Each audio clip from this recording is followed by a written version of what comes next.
You ever had a memory that just will not fade? Something that keeps replaying in your mind, no matter how hard you try to just push it away? I mean, you might understand the whole situation logically, you might even agree, hey, it's all in the past, but some part of your brain just refuses to let it go. Well, listen, you're not failing, and you're definitely not alone. This really hits home, doesn't it? It just validates that feeling of frustration when you've done all the right things. You've talked it out, you've tried to move on, you've focused on being positive, and yet that loop just keeps on playing. The truth is, understanding isn't what tells the brain a situation is complete. Today, we are going to dive deep into the architecture of why this happens and what it actually takes to get to real, genuine closure. So here's our game plan for this deep dive. We're going to start with the brain's unfinished business. Then, we'll systematically bust the 4 biggest myths that keep people stuck. After that, we'll walk through a really concrete 3-step integration protocol. And finally, we'll talk about what the quiet of true completion actually feels like. To solve this puzzle, we first have to understand the engine that's driving it. So let's start with the core neurological reason this all happens in the first place, the brain's deep-seated evolutionary need to finish what it starts. This brings us to a key idea from psychology called the Zeigarnik Effect. You know, it's the scientific term for why that half-finished project at work is nagging at you on a Sunday afternoon, or why you can't stop thinking about a conversation that got cut short. Your brain is basically a prediction and completion machine. It is hardwired to hold on to incomplete experiences, keeping them right at the front of your mind until they are resolved. And while this is true for everyday tasks, it gets supercharged when it comes to emotional events. Now this is really interesting because it gets at a huge misunderstanding we have about our own healing process. We always say we're seeking peace. We just want the emotional storm to calm down. But our brain, it isn't primarily designed to seek peace. It's a survival organ, right? It's designed to seek resolution. It has to understand what happened, why it mattered, and most importantly, how to stop it from happening again. And this right here, this is our central theme. You cannot trick your brain into letting go. Slapping on a layer of forced positivity or just telling yourself to be happy is never going to work because it completely bypasses what the brain actually needs. It's not looking for a different feeling, it's looking for a finished story. It needs completion. Okay, so let's see how this core principle leads us straight into our first major myth. We're about to tackle a piece of advice that sounds so helpful but actually backfires like spectacularly. The idea that you have to shrink the harm to get over it. We've all heard this, or maybe even said it to ourselves. Oh, it wasn't that bad. I should just get over it. Other people have had it so much worse. We think that if we make the event smaller in our minds, it'll be easier to move past. But neurologically, it does the exact opposite. And here's why. Think of your amygdala as your brain's internal alarm system. It's constantly scanning for danger. When something bad happens, the amygdala logs it. But if you later try to minimize that event, you're basically telling your own security system, hey, you know that threat I warned you about? Yeah, never mind, it wasn't a big deal. Well, the amygdala gets confused. It can't file the event away as threat identified, survived, lesson learned. So just to be safe, it keeps the file open. It keeps scanning, keeps replaying the memory, trying to get the accurate data it needs. Completion needs accuracy, not minimization. All right, on to our second myth. This is the one where we're told that letting go is some kind of gift you give to the other person. Let's unpack why your brain fights back against this and look at the powerful survival logic that's hiding behind what we call resentment.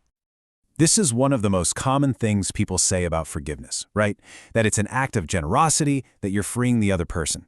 But for a lot of us, this creates this huge internal resistance because some deep part of us knows that letting our guard down just feels dangerous. And the key insight here is that your brain isn't being petty. From a neurological point of view, resentment isn't some moral failing. It's a functional threat memory. It's a biological tool. The amygdala is holding on to that unresolved harm as a way to protect you, to make sure it doesn't happen again. It's a bright red flag that says, warning, this person, this situation, this dynamic was unsafe.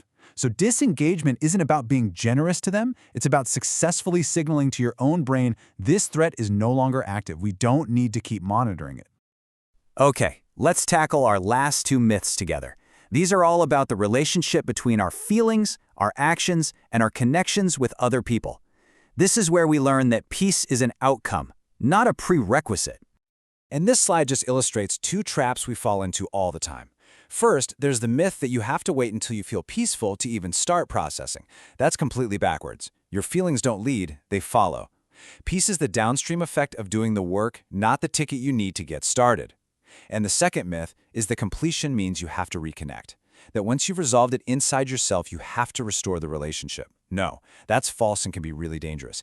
Real completion is about ending the internal looping dialogue. Setting and holding strong boundaries is what prevents a sequel. So, we've dismantled the myths that keep us spinning our wheels. Now, let's pivot from the why not to the how-to. Let's get into the integration protocol. And this isn't some vague advice. These are the concrete, actionable steps to guide your brain toward the completion it's been looking for all this time. So the protocol is a sequence of 3 really specific steps. First, you name the harm with precision. Second, you allow anger, but you do it within a safe container.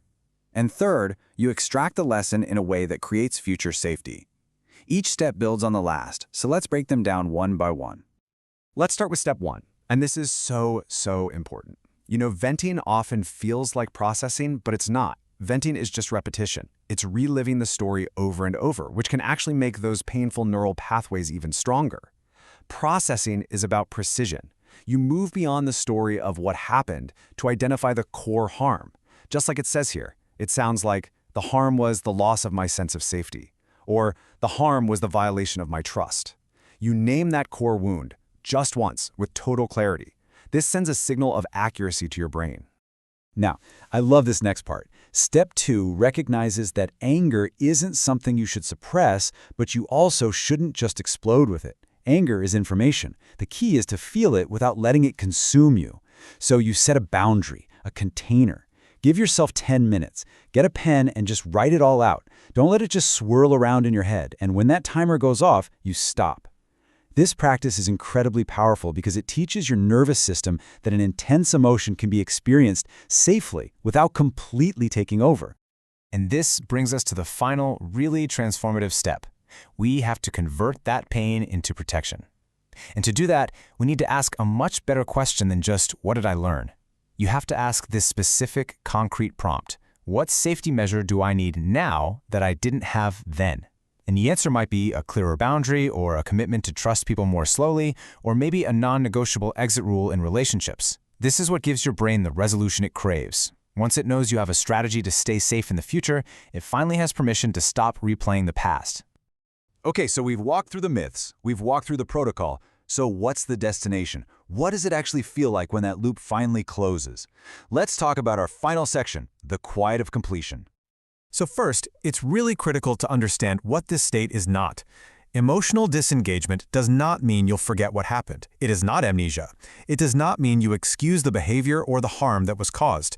And it is definitely not about rewriting history to pretend it was something other than what it was. The facts are still the facts. So what is it then? It's disengagement that's achieved through integration.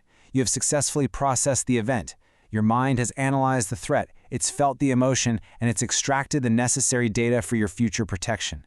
The mind stops going back to the memory for one simple reason. It's done with it. It doesn't need any more information from that file. The task is complete. And this just nails the feeling perfectly. You know, we're conditioned by movies to think that closure is this big, dramatic, tear-filled moment with a swelling orchestra. But the reality is so much more subtle. Real closure feels quiet. The background noise in your head that you might not have even noticed was always there, it just stops. There's no big fanfare, it's just resolved. So I'll leave you with this final thought to take with you. As you think about those experiences that your mind keeps returning to, ask yourself this question, but from the perspective of your brain's survival instinct. Forget peace for a second. Forget positivity. What resolution, what piece of information, what safety strategy is your brain truly seeking so it can finally mark that file as complete?